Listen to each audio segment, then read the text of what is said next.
নিতাই গৌর হরিবল। হরে কৃষ্ণ। সবাই তো ভালো আছেন? আজকে একটু সুস্থতা বোধ করছি, তাই আপনাদের সম্মুখে দাঁড়িয়ে কিছু কথা বলবো। কৃষ্ণ আলাপন। বিগত কয়দিন ভগবানের পূজা অর্চনা করতে পারিনি, কিন্তু প্রণাম ভক্তি দূর থেকে বা নিকটে গিয়েও করেছি।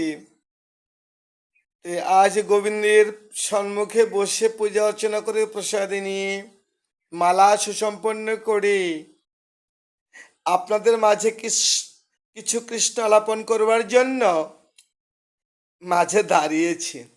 নিতাই গৌর হরিবল। ভগবান যে কথাগুলো বলেছেন, এই কথাগুলো আমাদেরকে প্রতিনিয়ত মানতে হবে। কই, এমনিভাবে কথা তো অনেকে বলে থাকে, আশেপাশে যে কোনো জায়গায় মঠ বা মন্দিরেও বলে অনেক আলোচনা করে, কিন্তু আচরণে আমাদের তো সেটা দেখা যায় না। আমি একজনকে বললাম যে তোমরা এত কিছু জানো, মালা করছো, নিরামিষ আমিষ করছো, পরিহার করেছো, নিরামিষ গ্রহণ করেছো, বা সেবা করছো, ভগবানকে ভোগ দিচ্ছ, ভালো। তোমরা কি আদৌ জানো যে অনেক ভুলের মধ্যে তোমাদের কর্ম? আগে ভুলটাকে তোমার জানতে হবে। বললো সেটা কেমন? বললাম দেখো, যদি সকাল থেকে সন্ধ্যা পর্যন্ত তুমি নিত্যকর্ম মধ্যে ভগবানের নাম উপাসনা করো, কিন্তু যদি দায়িত্বে ভুল হয়ে যায়, গ্রন্থে লেখা আছে, লিপিবদ্ধ আছে, বৃহৎ গ্রন্থ আমার কাছে আছে, আমি দেখাবো না। দীনকৃষ্ণ ঠাকুর তো সবকিছু দেখিয়ে দেয়। পুরাণ, বিষ্ণু পুরাণ, বৈবর্ত পুরাণ, মনুসংহিতা, সর্বমনস্কাম, বামন পুরাণ, কল্কি পুরাণ, বরাহ পুরাণ। তো যাক, আমি এত কিছু বলবার মতো সময় আমি আপনাদের দেব না। তবে সদাচারীর মধ্যে একটা আচার আছে। যখন আমরা সনাতন অবলম্বনকারী, সনাতন ধর্ম অগ্রসরকারী যারা আমরা ভগবানের উপাসনা করব, সবাই কিন্তু ভগবানকে বিশ্বাস করে, কিন্তু কেউ প্রকাশ্যে করে, কেউ গোপনে, সেটা মুখে প্রকাশ করে না। ভয় কিন্তু সবাই পায়, ভগবানকে দেখে সবাই ভয় পায়, কিন্তু কেউ এই জাগতিক জগতে মুখে প্রকাশ করে না।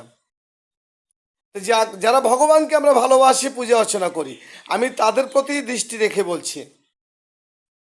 গ্রন্থে লেখা আছে, যদি সেবায় বসে যে যে নিবেদনই করো, কিন্তু আদৌ তো নিবেদনের তো তন্ত্রমন্ত্র কিছু আছে, সেটা কিন্তু সবাই অবগত না।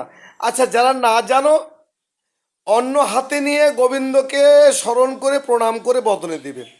আচ্ছা, দিয়ে সেবা শুরু করবে, তো সেবার আগে বা মধ্য বা শেষে তো জল আহার করবে, তাই না? পানাহার। এটা বাম হাতে গ্লাস না ধরে ডান হাতে জল খাবে, তাহলে তোমাদের সেবাটা সুসম্পন্ন হবে। আর যদি বাম হাতে জল গ্রহণ করো, তাহলে এটা যে কি সেটা ভাষায় বললে অনেকে হয়তো মন খারাপ করবে, বলা যাবে না। তবে আমি বলবো আগামী লাইফে, ঠিক আছে, তোমরা ভালো থাকবে, সুন্দর থাকবে, সুখী থাকবে। ভগবান বলেছেন গীতায়, হ্যাঁ, যে নিত্য কর্মে আমার পূজা অর্চনা করে, অধ্যয়ন করে বা পঠন পাঠন করে অন্যকে শ্রবণ করায় বা শোনায়, আনন্দ পায়, তার দিয়ে সকল জ্ঞান, শাস্ত্রে জ্ঞান ফুটিয়া ওঠে।